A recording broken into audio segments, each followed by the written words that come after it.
যে বাংলাদেশে যে কথিত বিপ্লবের কথা বলা হয় এবং এই ছাত্র জনতার অভ্যুত্থানের কথা বলা হয়, সেটাকে কিন্তু দেশের মানুষ একটি অংশ ভুল হলেও ভুল জেনেও সমর্থন করেছিল। এবং 5 আগস্ট শেখ হাসিনা যখন বাংলাদেশের মাটি ছেড়ে চলে যান, ঠিক সেই মুহূর্তে দাঁড়িয়ে বাংলাদেশ সেনাবাহিনীর যিনি প্রধান ওয়াকরুজ্জামান, তিনি কিন্তু মিডিয়াতে একটি ব্রিফ করেছিলেন। সেই ব্রিফে দাঁড়িয়ে তিনি বলেছিলেন যে দেশে থেকে শেখ হাসিনা চলে গেছে এবং আমরা এই মুহূর্ত থেকে সেনাবাহিনী আমার নেতৃত্বে দেশের ক্ষমতা গ্রহণ করছে। তো দেখো, সেই ভাষণের পর 5 থেকে 8 আগস্ট এই 3 দিনে বাংলাদেশে ব্যাপক নৈরাজ্য হয়েছে, ব্যাপক হত্যাযজ্ঞ হয়েছে, ব্যাপক তাণ্ডব হয়েছে। বিশেষ করে আওয়ামী লীগ নেতাকর্মী এবং ধর্মীয় সংখ্যালঘু সম্প্রদায়ের উপরে এই হামলা ঘটনা ঘটেছে এবং তখন ডাকাতি, লুটতরাজের ঘটনাও ব্যাপকভাবে ঘটেছে। তো তখন থেকেই কিন্তু সেনাবাহিনীর এই দায়িত্ব, যে আমরা দায়িত্ব নিলাম দেশের, তার কথা বলার পরে এই যে যে হত্যাযজ্ঞ, লুণ্ঠন, লুটপাট, বিরোধী দল নির্যাতন, সংখ্যালঘু নির্যাতন, এগুলোর দায় বাংলাদেশের সেনাবাহিনী এড়াতে পারে না।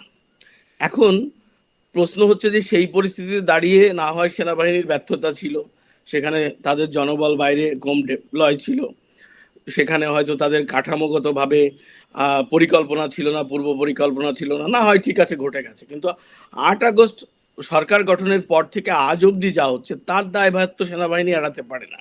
কারণ সেনাবাহিনী এখনো মাঠে মানে কি বলে এটাকে, যে ম্যাজিস্ট্রেসি পাওয়ার নিয়ে এখনো মাঠে মোতায়েন আছে। সেনাবাহিনী শুধু না, বিমান এবং নৌবাহিনী। তো তারা যেহেতু মাঠে আছে, তো দায়টা তো তাদের অবশ্যই।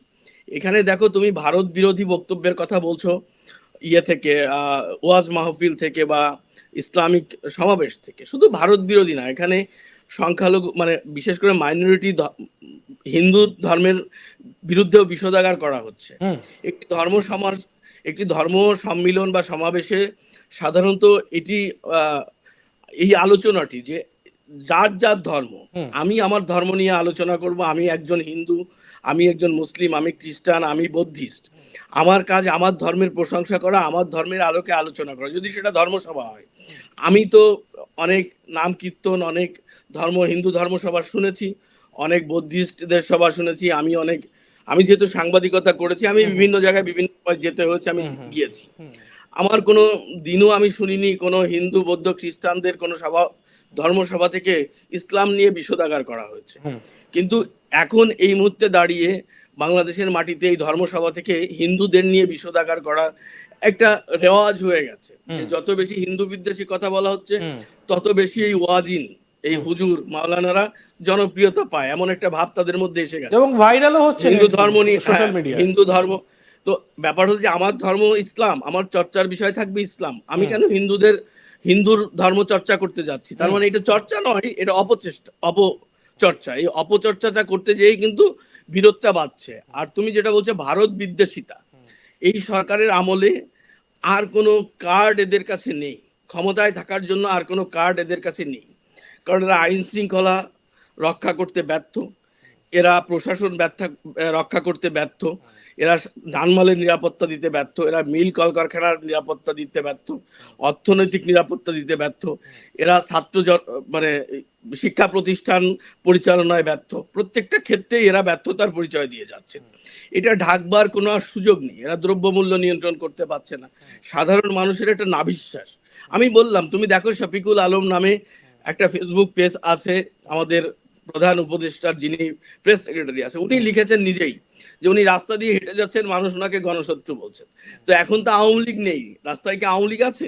না, আওয়ামী লীগের লোকজন পালিয়ে বাঁচতে পারছে না, সেখানে দাঁড়িয়ে আওয়ামী লীগ তো ওনাকে গণশত্রু বলছে না, সাধারণ মানুষই তো রাস্তায় থাকে, তারাই ওনাকে গণশত্রু বলছে এবং উনি ভয় পাচ্ছেন। তাহলে এই যে যে গণশত্রু কনসেপ্টটা মানুষের কাছে এসে গেছে, এটা কিন্তু আর ফেরানো যাবে না, ওনাকে ফেরানো যাবে না। তো এখন এই মুহূর্তে দাঁড়িয়ে এই যে যে ওনাদের যে কি বলে জনপ্রিয়তা যে শূন্যের কোঠায় এসে যাচ্ছে, এইখানে দাঁড়িয়ে ওনাদের হাতে আর একটাই ট্রাম্প কার্ড, সেটা হচ্ছে ইন্ডিয়ার সাথে পরিস্থিতি খারাপ করে দেশের মানুষকে ঐক্যবদ্ধ করার যে প্রচেষ্টা, এটাকে আমি বলবো অপচেষ্টা।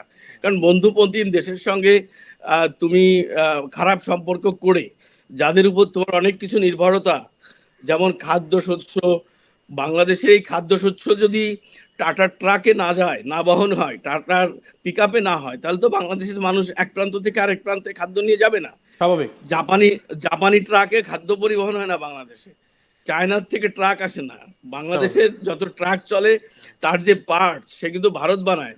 তাহলে এই মুহূর্তে ভারত যদি পার্টস রপ্তানি বন্ধ করে দেয়, তাহলে কিন্তু বাংলাদেশের ট্রাক চলবে না। খাদ্যপণ্য, এই যশোরের খাদ্য যে চট্টগ্রামে বিক্রি হবে না, ঢাকায় বিক্রি হবে না, চট্টগ্রামের খাদ্যপণ্য ঢাকায় আসবে না, তাহলে মানুষ খাবে কি? এক নাম্বার টু হলো যে প্রতিনিয়ত ভারতের বিরুদ্ধে ট্রাম্প কার্ড খেলা হচ্ছে, কিন্তু চাল, ডাল, লবণ, তেল এ কিন্তু প্রতিদিন যাচ্ছে, হুম প্রতিদিন আনা হচ্ছে। তাহলে এই স্ববিরোধিতা, এই কার্ডও চলবে না, এই হুম কার্ড চলার কোনো সুযোগ নেই। এই যে যে মানে ইন্ডিয়া কার্ড, মাইনরিটি কার্ড, এগুলো চলবে না। হিন্দু কার্ড খেলে আর এই সরকার টিকে থাকতে পারবে না।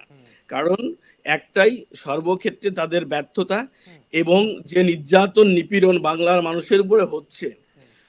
দেখো, বাংলাদেশে যা হচ্ছে, আজকে বিরোধী দল সরকার বলছে কি যে সংখ্যালঘুদের উপর নির্যাতন হচ্ছে, কিন্তু তারা সংখ্যালঘু হিসেবে নির্যাতিত হচ্ছে না, তারা আচ্ছা। আওয়ামী লীগের সমর্থক সমর্থক হিসেবে হচ্ছে। হুম আচ্ছা, আওয়ামী লীগ যারা করে তারা কি বাংলাদেশের জনগণ নয়?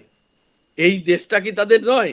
এই হিন্দুদের কি ওখানে জমি জমা নেই? এই হুম হিন্দুদের জন্ম কি ওই দেশের মাটিতে হয়নি? এই আওয়ামী লীগের লোকজনের জন্ম কি বাংলাদেশের মাটিতে হয়নি? হুম এরা কি পাকিস্তান থেকে এসেছে, না হুম আফগানিস্তান থেকে এসেছে, না ভারত থেকে এসেছে? এরা তো বাংলাদেশের মানুষ। তো বাংলাদেশের যে মানুষকে তুমি বাংলাদেশের রাষ্ট্র ক্ষমতায় থেকে নির্যাতন নিপীড়ন করছো, আবার স্বীকার করছো যে আওয়ামী লীগের হওয়ার কারণে তাদেরকে তুমি নির্যাতন করছো, তুমি বিএনপি কি বলে হিন্দু হওয়ার কারণে তুমি নির্যাতন করছো, তুমি বৌদ্ধিস্ট হওয়ার কারণে নির্যাতন করছো, তুমি পাহাড়ি হওয়ার কারণে নির্যাতন করছো। এখানে এই যুক্তি খাটে না। কারণ এই দেশ সবার, এদেশ আওয়ামী লীগের, এদেশ বিএনপির, এদেশ জামাতের, এদেশ হিন্দুদের, এদেশ বৌদ্ধিস্টদের, এদেশ খ্রিস্টানদের, এদেশ সবার। এই সবার দেশে তুমি দাঁড়িয়ে তুমি বলছো আওয়ামী লীগ হওয়ার কারণে হিন্দুরা নির্যাতিত হচ্ছে, আওয়ামী লীগ হওয়ার কারণে আওয়ামী লীগের যোগ নির্যাতিত হচ্ছে। আওয়ামী লীগের তো 5 কোটি মানুষ চুরি ডাকাতি করে নাই। আওয়ামী লীগের 5 কোটির মানুষ রাষ্ট্র ক্ষমতায় ছিল না। আওয়ামী লীগ রাজনৈতিক দল হিসেবে ক্ষমতায় থাকলেও তাদের কর্মী সমর্থকরা তো সাধারণ মানুষ ছিল, তারা চুরি ডাকাতি করে নাই, তোমরা যেটা বলতে চাচ্ছ। তাহলে তারা কেন পালিয়ে বেড়াচ্ছে? এটাই, এটা হচ্ছে মানে এই যে যে নির্যাতন নিপীড়ন, এই যে যে যা চলছে, এর কিন্তু একটা ন্যাচারাল পানিশমেন্ট আছে ভাই। এবং সেই ন্যাচারাল পানিশমেন্টটা কিন্তু আসছে ধীরে একদম ধীরে। একদম। আজকে যারা আজকে গণশত্রু বলছে কালকে জুতো ছুঁড়ে মারবে না, এর নিশ্চয়তা কি? সে তো নিজেই গণবিক্ষোভ আশঙ্কা আস্তে আস্তে করেছে। গণবিক্ষোভে রূপ হ্যাঁ, নিতেই পারে, আবার এক মানে গণ আন্দোলন বাংলাদেশ দেখতেই পারে। শফিক আর স্যার সেটা নিজেই নিজেই বলেছেন যে হুম আমাকে আমাকে পরিবার থেকে শাসানো হচ্ছে, মানে সাবধান করা হচ্ছে,